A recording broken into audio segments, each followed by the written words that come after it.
video to give you some tips on how to use this no-dig border trim. And if you look down here, you can see how it's made. It has a little flange. You want to step on this side? It has a little flange here where you drive these spikes. Let's see, they're in this bag right here. But you drive these spikes in. And then once you drive them in at a 45-degree angle, which makes sense to me. But what I found is this, and that is that the ground is pretty hard, and driving these plastic spikes in can really be a problem. You can even break them. So here's what I've been doing. Come on with me. They want you to they want you to put a spike in every 2 feet. So I've taken a section of this plastic. I've measured 2 feet, and then I've gone along and used ground spray. And by the way, I put ground spray down to trace the initial outline of where I wanted to put the border to begin with. And then when I laid it out,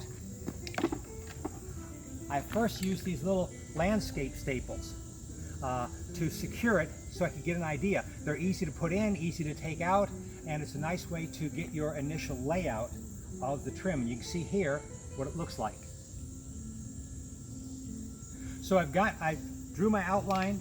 I then used the stakes to put it in place. And now I'm going to install the stakes.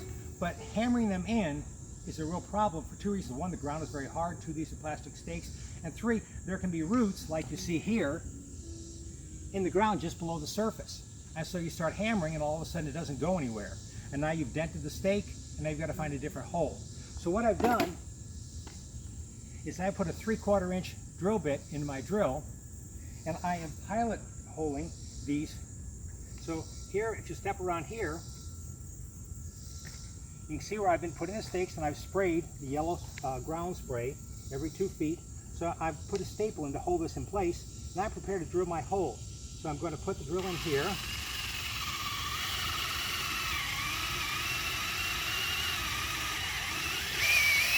Drill it all the way in because the stake is actually longer than the drill bit. Then I take my hammer,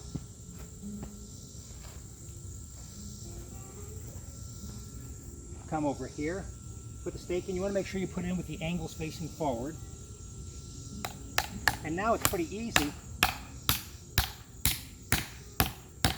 to drive that stake in exactly where you want.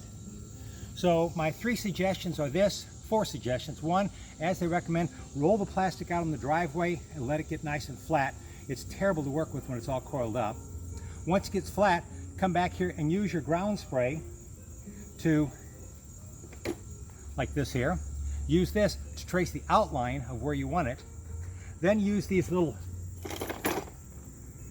staples, which you can buy at the hardware store, to put in ground cloth.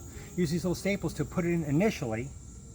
Then come back, use a piece of this to measure every 2 feet and mark it with your ground spray.